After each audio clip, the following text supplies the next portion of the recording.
এই মুহূর্তে আমাদের কাছে একটি খবর এসেছে, সেটি হচ্ছে যুক্তরাষ্ট্রের সবচেয়ে বড় যে বিমান ঘাঁটি, সামরিক ঘাঁটি রয়েছে মধ্যপ্রাচ্যে অবস্থিত, যুক্তরাষ্ট্রের সবচেয়ে বড় সামরিক ঘাঁটি, সেই ঘাঁটিতে হামলা চালিয়েছে, ব্যালিস্টিক মিসাইল হামলা চালিয়েছে ইরান।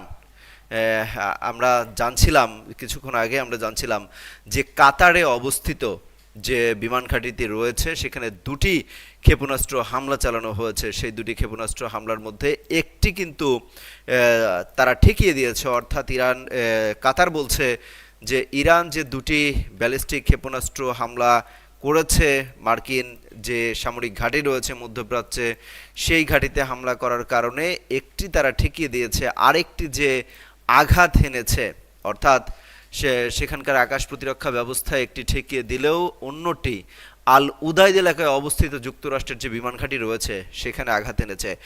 বলা হচ্ছে কাতারে অবস্থিত এই বিমান ঘাঁটিটি মধ্যপ্রাচ্যে যতগুলো মার্কিন বিমান ঘাঁটি রয়েছে তার মধ্যে সব থেকে বড় এই বিমান ঘাঁটি, এখানে কিন্তু হামলা চালানো হয়েছে।